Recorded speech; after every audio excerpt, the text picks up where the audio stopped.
A Procenges, na verdade, ela derivou-se de uma empresa de consultoria na área de engenharia civil, né? Essa empresa criou um departamento de informática e adquiriu computadores, naquela época, computadores mais voltados para a área de científica, né? E, através desse departamento, depois eles resolveram fazer o que nós chamamos hoje de um spin-off e fundar uma empresa à parte na área de tecnologia, que na época se chamava processamento de dados. Isso em 1972. A Procenges fez 43 anos esse ano. A Procenges, nessa época, ela desenvolvia software sob medida para clientes específicos. Ele contratava um software sob medida. É como antigamente nós fazíamos roupa, né? Nós íamos a um alfaiate e ele tirava as medidas e tal e desenvolvia e fazia sua roupa. Então, o início da Procenges era software sob medida para clientes específicos que contratavam a Procenges. Todo tipo de empresa, companhia de água, a gente tinha na época aqui uma indústria muito famosa, que era da família Coelho de Petrolina. Então, era Indústrias Coelho S.A., eu lembro bem que eu já participei desse projeto de desenvolvimento de um sistema para eles. Sempre nessa área, esse software na área de gestão. Existiam também alguns softwares ainda que foram originários da época da Astep, que foi onde a Procenges foi fundada, que eram da área de engenharia, né, mais científicos. Mas depois passamos, exatamente, a minha entrada aqui, eu estou há 41 anos, foi quando ela passou a desenvolver software na área de gestão, para a área mais administrativa. Então, inicialmente, software sob medida. Depois, alguns desses softwares, nós começamos a prestar serviço com eles, né, utilizá-los, prestando serviço a vários clientes com o mesmo software. Nisso, na época, chamava-se o Birô de Serviço. Exemplo, bancos, associações de poupança e empréstimo, que era semelhante a um banco, não é? Empresas de todos os tipos, contabilidade, sistema de contabilidade, de folha de pagamento e o próprio processamento de bancos. Na verdade, o nome desse sistema é SPB, Sistema de Pagamentos Brasileiro. Esse sistema foi daí que criou-se as tais TEDs, né? DOC, TED e tal. Então, esse interrelacionamento foi tudo um sistema desenvolvido pela Procenges à época e vendido aos principais bancos brasileiros. Houve também o desenvolvimento, nós adquirimos uma empresa que tinha um sistema de poupança, de controle de poupança, era uma espécie de conta corrente.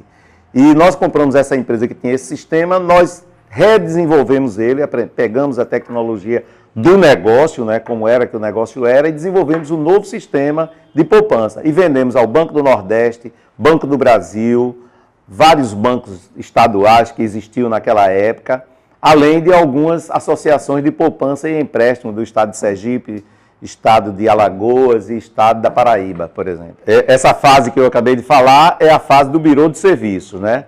Depois nós entramos na fase do desenvolvimento de sistema, mas não sob medida, sistemas genéricos que podem ser usados por qualquer cliente.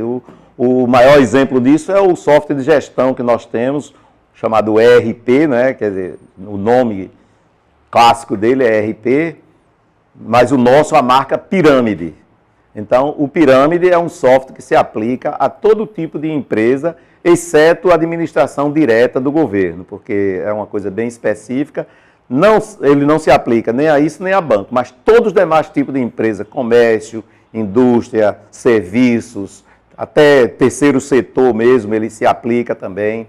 Então, esse é o software que nós temos sob licença. Nós fornecemos ele sob licença e fazemos a manutenção, toda a manutenção legal, né, as evoluções legais, que por sinal são muitas no Brasil, né, a evolução tecnológica e a evolução também corretiva, quando às vezes alguma coisa falha no sistema. Isso, nós já estávamos nessa fase, estávamos, digamos assim, entrando nessa fase aí, né, de fornecer o software a título de licenciamento. Então, quando começou o movimento do Porto Digital. Então, nós fomos, eu acho que até viemos um pouco antes do Porto Digital, quando ainda estava nas tratativas de formação do Porto Digital, nós instalamos uma de nossas unidades aqui naquele edifício que chama de Edifício Votorantim, né, ali junto do atual Paço Alfândega. Então, nós viemos, aportamos, mesmo quando o porto ainda não estava totalmente formado. E, posteriormente, toda a empresa foi deslocada para cá, aí já também em função da própria existência do Porto Digital. O que facilita muito é, digamos, a venda do princípio de que no Recife tem um polo de tecnologia. Nós temos um polo de tecnologia que hoje isso fica representado, de uma certa forma, pelo Porto Digital. Ele é quem consegue transpor, né, essa marca Porto Digital transpõe as barreiras, as fronteiras do Recife, do estado de Pernambuco, do Nordeste, para outros estados, em função da existência desse polo de tecnologia, né?